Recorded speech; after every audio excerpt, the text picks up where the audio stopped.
Hello everyone, a warm welcome to TGIF for another exciting episode to bring you the latest in tech.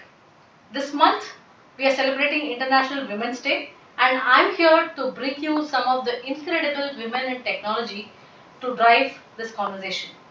So we've all heard about models, model fine tuning. We want to get the models as close to our domain and as close to our dataset as possible.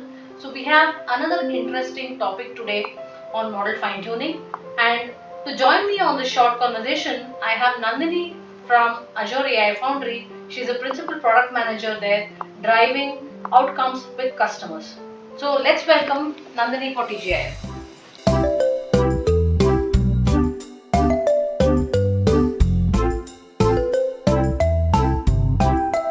Thank you so much for having me here. Sure. So Nandini, what is the exciting topic that we're going to talk about today? We are talking about multimodal fine tuning. Wow, multimodal fine tuning. That sounds pretty exciting. Yes. So, fine tuning has been for quite some time. Folks know how to use it. However, when we effectively want to fine tune, there are a lot of times that text comes and then there is some graphs or charts and then again some text. Now, I'm not able to process the image data, but I'm able to process the text data. Multimodal capabilities allow you to process both text and images so that you can fine tune your model effectively. For example, say contract summarization. I want to summarize multiple contracts so that I know for which one I should create an RFP, which one I should charge how much, etc. Right? All of this is capable and possible. This is what we are seeing through with multimodal fine tuning. Wonderful. So along with text, we now have capabilities to fine tune our models on vision, basically on image data. So how does this work, Nandini? Does it work on Azure, and what's the scene behind that? Absolutely. So it is generally available on Azure AI Foundry. We launched it as part of the Ignite releases last November. And since then, we have seen very good utilization as well in terms of how folks are trying to develop it even further. So I should give you a good example, like an advertising company. Suppose they would want to try out different things, say breakdance moves or something. Okay.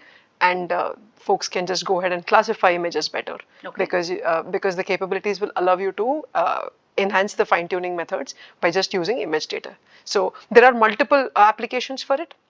It can be for healthcare or advertising or legal contracts, but and it's made really easy for folks to just go it on Foundry portal and use it across wherever you stay. Wonderful.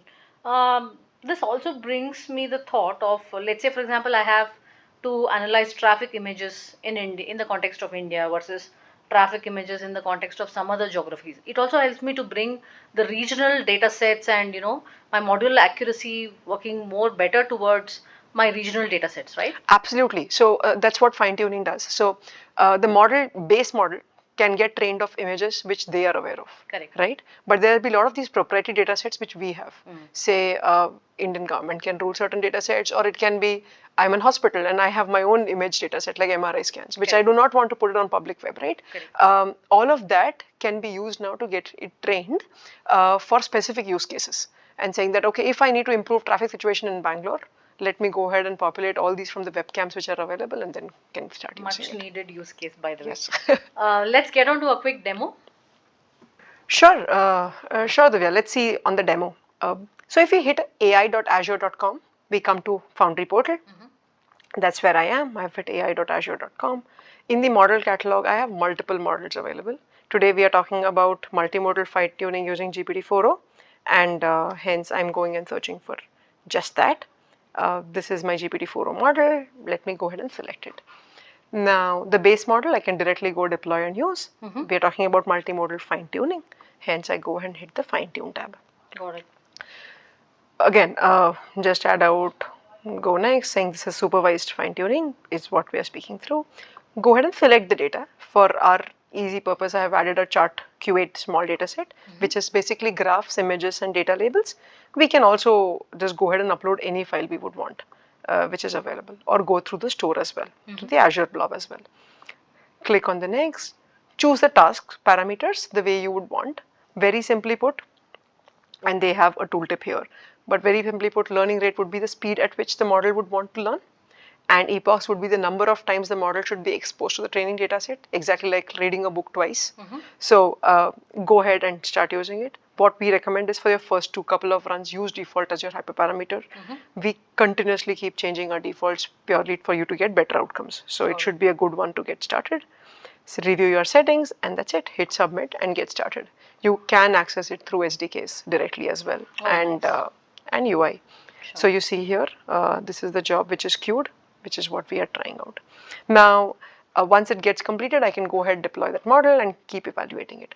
There is also one which is failure here. I want to bring your attention to it because this is multimodal capabilities, right? So suppose images have faces, children's faces, captcha, copyrights, things like that. It can have a varied pieces. There are certain guidelines which we have with respect to content safety mechanism, which is again put in as part of our transparency note online on the web. You would be able to see it as part of Azure documentation, wherein certain things can get blocked for scraping images. Like for example, let's see this one.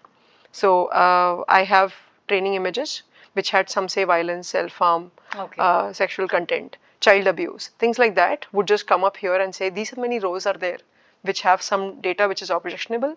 I will not allow you to train your model on this, and hence that will get flagged. Now folks would want to either skip those images, go ahead and take this off from your training data set and try it out again.